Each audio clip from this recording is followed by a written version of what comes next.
Welcome to the Dubcast with Dubside. This is another special guest edition of the Dubcast, and I'm going to be talking to Mr. Dave Sides, who I sometimes think of as my long-lost brother. His name is Dave Sides, and my name is Dubside. Dave Sides was the head organizer of the Hudson River Greenland Festival for many, many years. So I talked to him at length about that.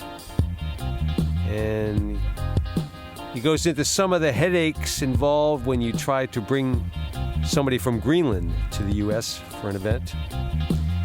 And he talks about the food at the event. This is from the organizer's perspective. And he mentions meeting Sarah and Nate Apgar, two people who are very interested in the rope gymnastics. That Dave Sides himself got very involved in that. And we talk about the Palo's wedding race activity that's often done at some of these events. And then we compare the differences between the various Qajaq USA traditional events, which typically hold an auction to raise money for the next year's event. And Dave's got a couple good auction stories. This interview is in the neighborhood of 35 minutes. I began the interview by asking him how he first got involved with Greenland kayaking. I started out with the Qajaq USA thing back in 2004. Okay. 2004, I went to Norrie Point on Hudson River. Hudson River Greenland Festival. Yeah. The first one, or first or second one that year, I forget. The first one? I always heard 2004. I thought that might have been the second one. Might have been the second one that I got to. Yeah. But Ed Lamont took me there and said, "You got to check this thing out." So you started kayaking at that point? I was paddling. I met him at Kingston. Yeah, I'd already been paddling. But I was paddling a great big gunboat. A gunboat? Yeah, what do you mean? QCC, huge boat. Okay. 26 inches wide. A kayak, but just a big kayak. Well, they called it a kayak, but it was big. It was like a canoe. But then I went to, so he brought me to this event, and they had Turner and Sherry doing demos. Yeah.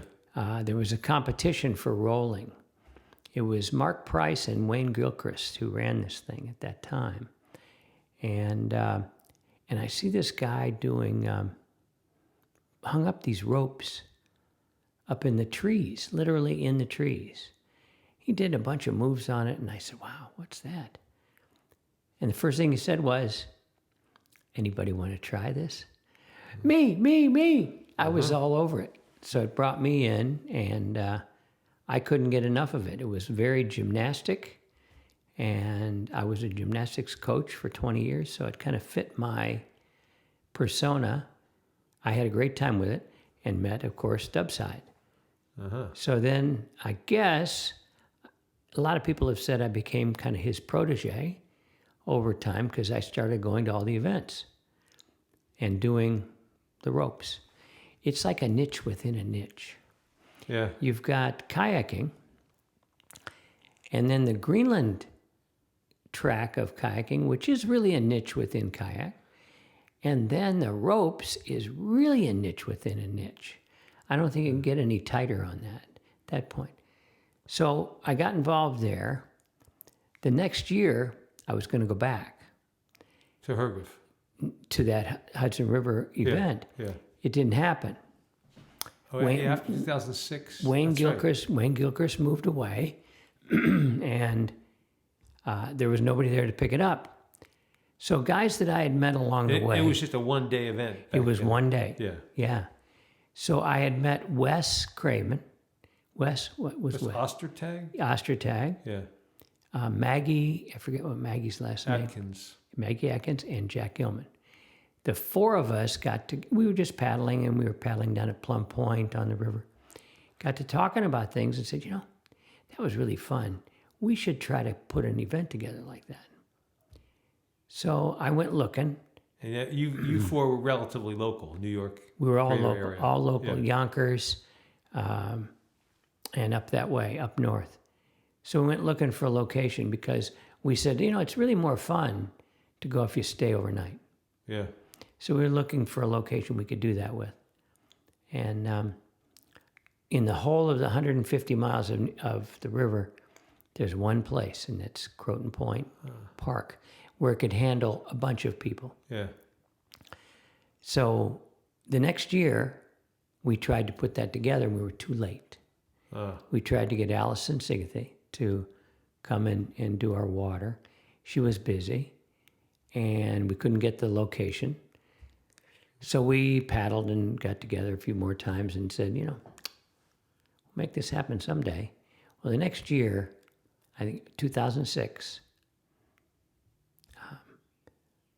I went to Croton myself and put the money up. Yeah. Much to my wife's dismay. I paid for the place. I paid for the lodge, a couple of cabins, a couple of campsites. That was it. And hoped and prayed and crossed my fingers crossed. that people would come. And we had 41 people. Wow. Break even was 40. So we did that, and then got the crazy idea to run an auction there. Well, the auctions have become the thing. The So auctions. had you been to Delmarva at that point? I'd been to Delmarva that year, yeah.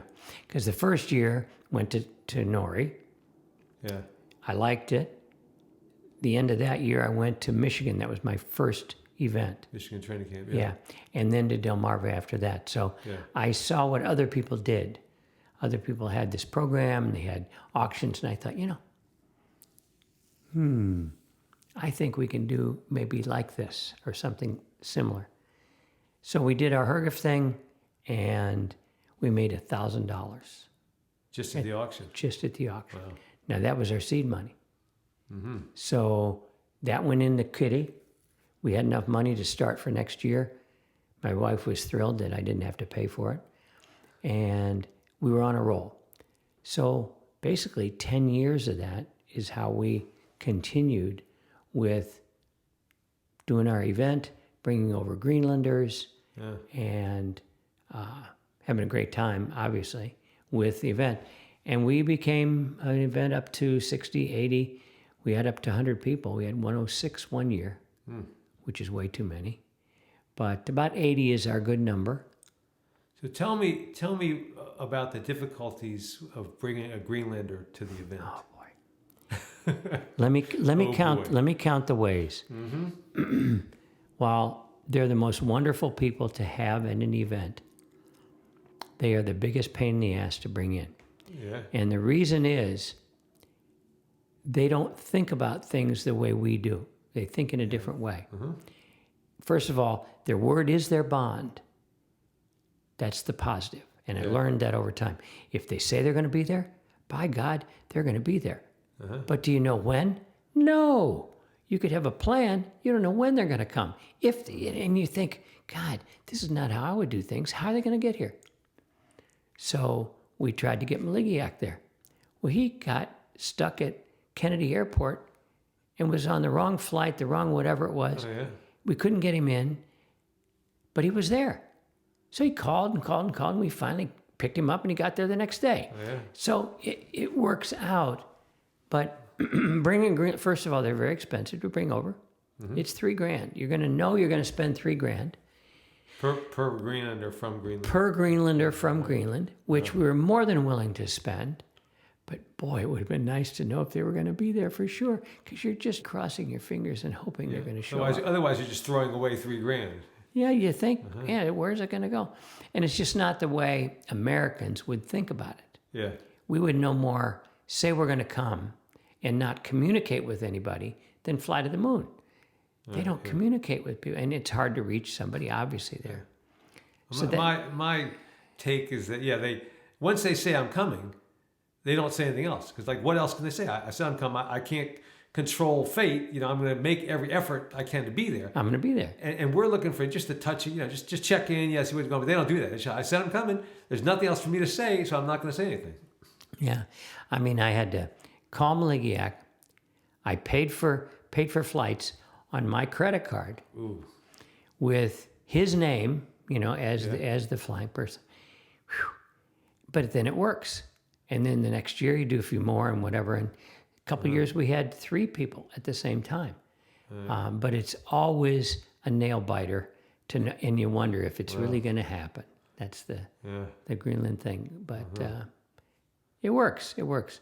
So for 10 years, I got involved in that program, and I loved every minute of it. At some point, I tried to turn it over to the next people. Let's go. Let's get somebody stepping up. And if you've ever been involved in a volunteer organization of any kind, that's not going to happen. So you ran it with some people helping you, but not necessarily by committee. The decisions were all yours. Yeah. Okay. Yeah. We did have a committee. I think we had 3 people. We had 4 people the first year, first couple of years. Then we went down to 3, and later on went down to 2. So it was Rosanna and me. And I'd call Rosanna and say, look, I want to bring over this, this, and this. She'd go, good idea, let's do it. And I got to tell you that running one of these events by committee would not work for me.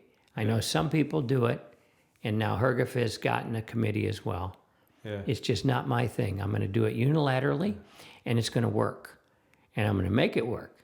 And it did for many, many years. So that was a good thing. So for people listening to my podcast who they've heard me talk about HRGF in the past, but just give us an idea. So you sign up for HRGF, you come. What are you going to see? What can you expect to happen when you get there? Okay. First of all, the name HRGF is the Hudson River Greenland Festival. So it's all right on the Hudson River at Croton Point Park, which is about an hour out of New York City, north of New York City, in a cove, big cove. And what you're going to find there is we would always have a paddle carving on Friday. Making a Greenland paddle. We would have a paddle on the river. So for the first, I'm going to say about 8 years, we did a paddle to what's called Bannerman's Island, if you've ever seen that. It was a former arsenal that's in the river. It's a very bizarre old castle-like place. It's a fun place to paddle to. It's interesting to see. And it's a good distance to paddle. So this is our Friday event. Then at the last couple of years, we actually went to West Point, which was a different direction, but a nice paddle to go to as well. So that's Friday. Friday's the night's the big kickoff for the whole event, like most of them. Saturday, we have instruction for 2 periods. So that the food is provided? Food is all provided, yeah. First couple of years, we brought the grills in the back of the cars and did our own, and that got really old really fast. If you're on the water all day, and now you got to go back and cook for people, not too long. So the food evolved. I'll talk about that in a second. But the water programs, we have instruction on Saturday, instruction on Sunday, and it ends about mid-afternoon on Sunday, and people go home. That was our event. So as far as food goes, we started with doing our own thing, number one. Then we started catering the dinners, bringing everything else. Then we had everything catered. And then it got to the point where this is a pain. So I have a favorite restaurant in New Paltz where I live, and a favorite waitress that was there. And we got to talking about, I need a server, somebody who will come and take and clean up after us so that we can go paddle and play. So Shannon came, and she came the first year, 1 year, and she said, we can do this. I says, who's we? Well, her partner is a chef. Well, that changed everything in a heartbeat. He was big on doing everything just right. So he came out and he'd get the food ahead of time. He would do all the cooking, all the ordering, everything. So that helped tremendously. In the last couple of years, that's how it was. So the food evolved over time, just like all the events seems to get to that point, because there's no food provided there. Yeah, that was a good thing. Yeah. And so the instruction on the water, you also often did the Palo's wedding race thing. Yeah. So we do Saturday and half a Sunday. We would do strokes classes and rolling, and then individual instruction, all of that. And then on Sunday at noon, we would, after lunch, we would have games, shall we say. Yeah. So we have some races. We had some speed races. We have relays, a lot of relays. And relays were, the Palo race is one leg of the relay. Yeah. So you have a forward, you have a backward stroke, and you might have a Palo leg. The Palo, for those who don't know what Palo is, it's an old movie that had a kayaker that took his bride away from, I don't know the whole story, but his bride was on the back. The rival suitor. Right, yeah. His bride's on the back. So you have to paddle a kayak with someone sitting on the back of your kayak, back to back with you, is the whole idea. And it's tough for me, easier for some others. And but it's a great leg, it's a great fun. A lot of fun, do the relay. Yeah. And you have ropes there, right? Oh yeah, of course, have to have ropes there. Yeah. So that was my niche within the niche. At one of the events we went to years ago, called the Jersey Paddle Sports Show, we met a couple of people named Nate and Sarah, this brother and sister team. Dubside and I were all over this. It was like, who are these people? They showed up, they were what, 11 and 12 years old? Yeah. Showed up they could do anything on the ropes. They had seen it. I think they saw Dubside on... No, their father bought the ropes video the year before at that event. Okay, and bought some. Took it home and said to them, check this out. And set it up. And he set up ropes for them. So their family, I think it's 7 of them. Yeah, 5 kids. Yeah, 5 kids. So the 2 of them were just terrific on ropes and great kids. So we started bringing them to HRGF, which was the nearest event, and the family. Yeah. So that became a whole thing. Now they're all grown up and doing their jobs and married and whatever else is going on. So I guess you could say they kind of grew up with us. Yeah. And Nate went to Greenland in 2018 or 17. Did he? Yeah. Had quite the time. Imagine. Very tight family, very fun people, good people. Yeah. So you've been to Delmarva as well, right? Been to Delmarva. Actually, I've been to all the events that existed at the time. Yeah. Styx, the West Coast, the Gathering in Minnesota. I went to Michigan every year. I love Michigan. It's a great event. It's a long way, but it's a great event up there. Delmarva, and of course HRGF. And then TIPS as long as it lasted. Yeah, I went to that almost every year. So what distinguishes the different events? That's a good point. That's a good question. And I'll state it in this way. Styx, this is my opinion, because you asked me. Styx is all about the kids. I'd agree with that. It's all about the kids. It's all family and it's all kids. It's not all kids, but they certainly have a good core of kids. Oh, yeah. There'll be at least a dozen kids there. And I mean kids from age 6 or 7 to teenagers. But it's very much family-oriented and very much... The adults are there and doing their thing, but they set up things for the kids as well. They have their own track, their own program. Yeah. And I jumped all over that. I thought that was great and went out there for that. So that Styx. The Gathering, I went once. Minnesota, yeah. In Minnesota. It was much more, it was adult-oriented, obviously. Yeah. Very conservative group, I'd call it. Smaller than... Much smaller, I don't know. Numbers, but smaller. Yeah. Michigan, I went to Michigan, my first event. There's about 50 people, and it's an adult fest. It's great fun. It's everybody moves together. Since there's only about 50 people. The whole camp is smaller. Whole camp, it's easier to get around. Yeah. You go to this side of the water, you go to the outside of the water, you go to the bonfire together, you go to the dining room together. Everybody's together. Michigan's a very tight group the way it is. HRGF, being in the New York metropolitan area, we had some commuters. We actually had commuters that would come in and out Just each day. They wouldn't stay overnight. Wouldn't stay overnight. Right. That worked. But most of that was I just cloned what we had done at other events that I'd seen. Mm-hmm. We had a lodge where everybody was in the lodge at the same time. We had meals in there. It ran, I would call it like Delmarva, but smaller. The one distinguishing factor at HRGF, which is two sides of the same coin, and we found this out over time, the waterfront area where we have to go in is about a mile from where you camp. Yeah. So you have to everything has to go on your cars every day, and it's a public park. So you can't leave your gear down there. Yeah. Everything goes down there in the morning, comes back in the afternoon. So while that is a real pain to have to do all that and schlep everything, we found it to be a positive, and people commented on it. Everybody has to help everybody. Yeah, it's like a bonding thing. Yeah. Hey, can I help you with that? Can I pick that up for you? Can I do this? Because if not, you're not going to get on the water. It's going to take too long. Yeah. So that's an interesting twist to the whole thing. And the other events, your stuff stays at the water. You're right near there.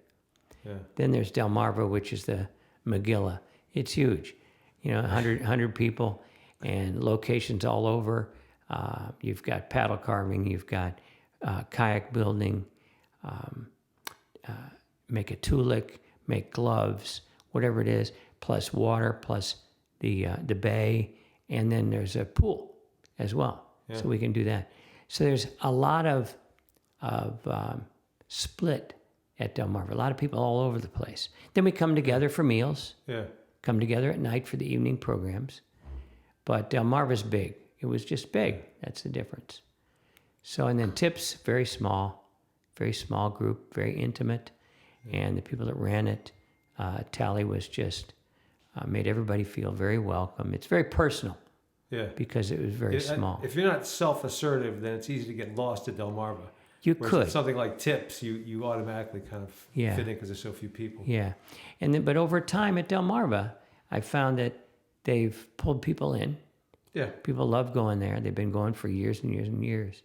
Yeah. So, but Tips is different because it was so small. Much smaller. Yeah. Would you want to say anything on the record about looks like the demise of HRGF? Or shall we? No, I could say something about that. And, okay. I got a call, I forget when it was, a while back from Dave Murphy, very good friend and on their committee. Yeah. And said, Dave, at this point, you would sort of step back from HRGF after your 10-year stint. 10-year stint, that so happened. You turned it over to a committee. Yeah. I told people at Delmarva, I said, look, I have to step down. I have, work obligations. I've done it 10 years. Somebody's got to step up. Yeah. And they said, for sure. For 2 years that went on. Finally, the only way you end up getting out of an organization like you quit. Yeah. And I quit. Mm-hmm. I mean, I had to do it. I hated to do it. Yeah. I quit, guys. I'm done. So I was done there, and I said, when we get to Delmarva, you better have something together, or I'm going to take whatever money's left and turn it back over, and that's the end of the event. It's over. Yeah.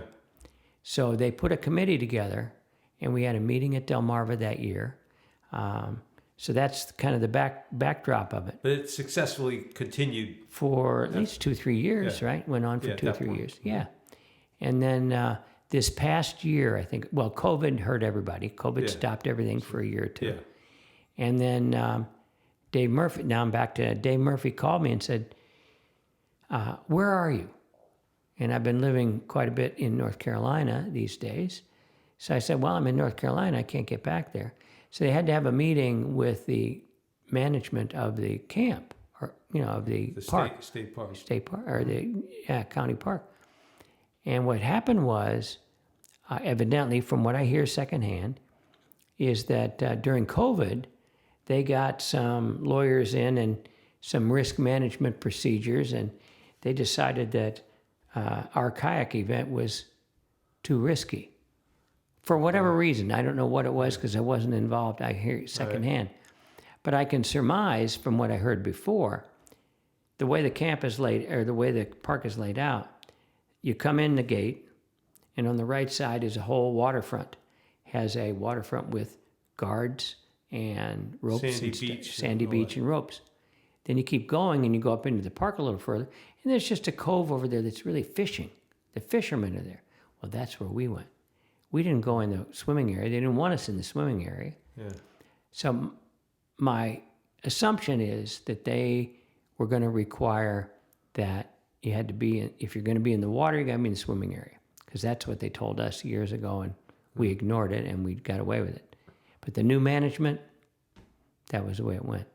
So they've kind of lost the venue unless they can renegotiate in some way. Well, there's the fine line between boating and swimming is where teaching rolling kayaking sort of straddles that line, because you're people standing in the water, people not always in the kayaks, but you can't totally define it as swimming, but then you can't totally define it as just people staying in their boats. So it's gray area. But they also, at the park, they have a kayak concession. Oh, that rents kayaks. That rents kayaks right next to the beach. So I don't know. I mean, I could speculate from now to doomsday, but the idea is that they have a concession that sends kayaks out. They control that piece, and they have the beach that the park controls with a guard. Yeah. And we were outside of that. Yeah, okay. So I can look at it and say both ways. I could say, wow, this is a dangerous thing, If they knew we were doing ropes, that'd be really crazy. But, we worked with the management that was there, and I schmoozed a lot with them. I'd bring them shirts and caps and stuff like that, and talk to them during the year. So I think what happened is they kind of let it go a little bit, and then they lost it because of the new management. So a whole new management crew of the park was in place that didn't know what was in the past. Yeah, okay. Yeah, yeah. And they went back to the old rules and follow that. Wow. Yeah. We had been there a long time and built up quite a bit of a relationship with them. And like I said, COVID really screwed that up. I think COVID is really the cause of why it went down. Because they couldn't do anything. Yeah. Nobody could. Yeah. So. All right.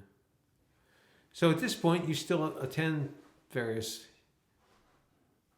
Delmarva and... Here and there, when I can, last year was Delmarva and Tips. I was invited to a couple others, but I couldn't make it, and one of them was Tips, or Sticks, and they canceled that one last year. But I've been going to Tips till Tips ended, and now Delmarva this coming year. I'm looking forward to that.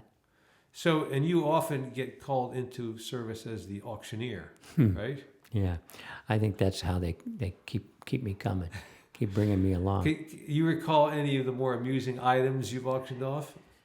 Well, Peter Gingler's dangly items are always. These are like mobiles made out of bicycle and motorcycle parts, right? Yeah, bicycle parts, gears, dangling things. Yeah, Peter's things are always very unique, and they always go for a lot of money. And the big thing that Peter brings, that's the hot item, and remember this, folks, you have to remember, bring your money for Peter's honey. Oh, that's right, his own bees. Yeah.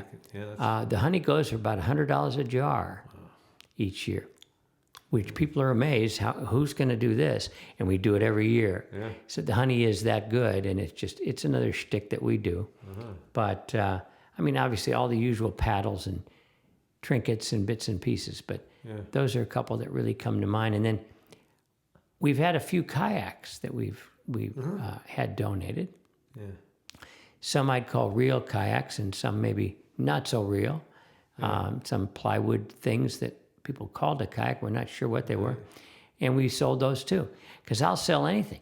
But one of the most unusual, I guess the most unusual item I ever auctioned off, we auctioned off 2 children.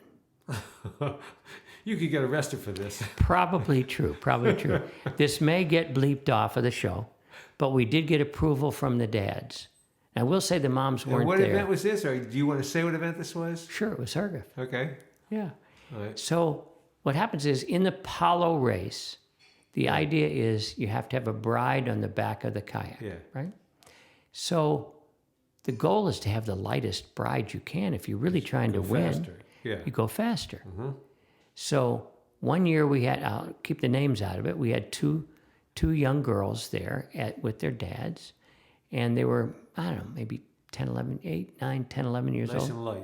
They were very light, very light. So I got the crazy idea, which I was severely chastised for doing, that maybe we could make some money on this. We could auction off these kids as Palo brides. Just brides. Just for the duration of the race, Just for the race. Just saying, just for the race. And we did. And we made a lot of money. Yeah. And the kids were thrilled. And one of them won. The other one came in second. So to the moms out there, I sincerely apologize that we didn't get your permission before we did it. However, I won't apologize for doing it because it was a tremendous success. The kids had a good time, the adults had a good time, and they won. So I'm just going to say, maybe I got away with that one, no? So do you know this story about a pair of knives? Who's the guy who used to make the knives? What's his name? Dave, at... Dave, yeah. What's his... Anyway. Yeah, he was at Delmarva. Beautiful knives. Yeah. But he would come to HRGF, right? And he had made one year, it was a nice chopping knife and a paring knife, a pair with the handmade handles, and he forged the steel himself. And so when I go to these things, I'll check out the auction table, see what's available there, and see. And a lot of it's stuff, if it's a skin-on-frame kayak, I don't have a car, so I can't take a skin-on-frame kayak anyway, so I'm not interested in that. But I looked at these knives, and I'm cutting vegetables every day, twice a day usually. And so a nice chopping knife and a nice little paring knife is a great little good set. ones. So I'm thinking, no, on my budget is rather tight. So I'm looking at this pair, and I said to myself, well, I could probably go up to, I could probably get more than, scrape up more than $50. So I'll say $75 I could come up with. That would be my ceiling. And then I thought, well, if somebody else that's their ceiling, I got to go a little bit higher. So I'll say $80. $80 is what I got for these two knives. And if they start the bidding at $30, $40, I'll be in it for a while.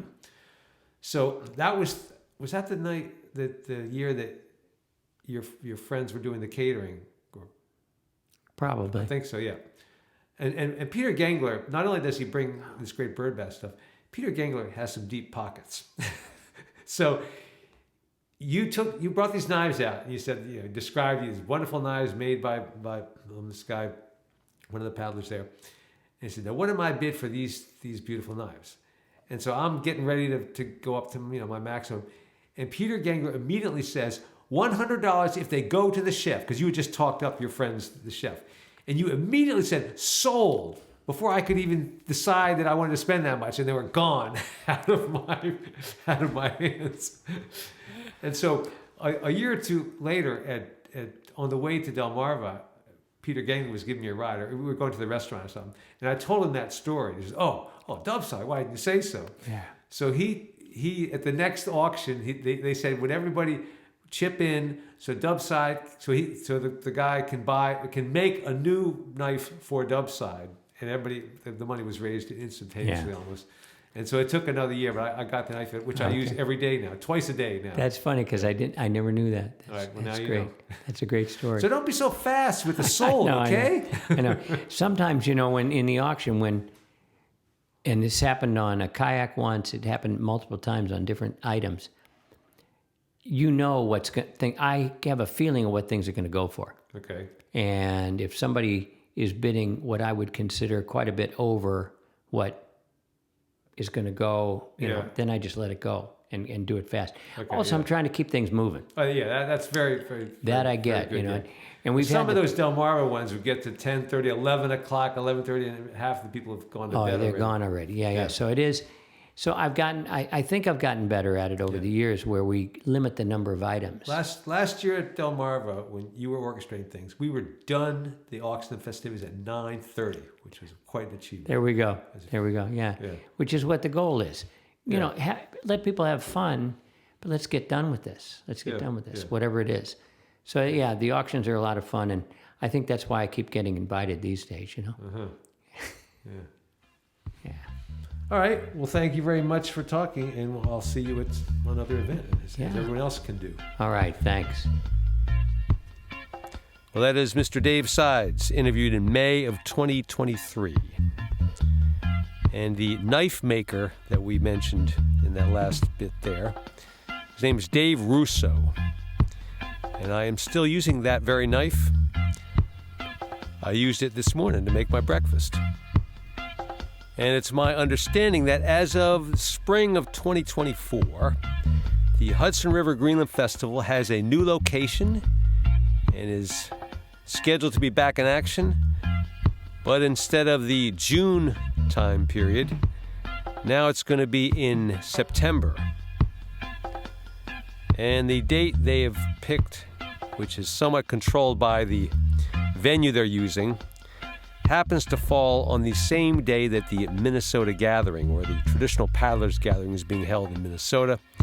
So I cannot be in two places at once, and I've already committed to being in Minnesota, so I will not be at the Hudson River Greenland Festival this year.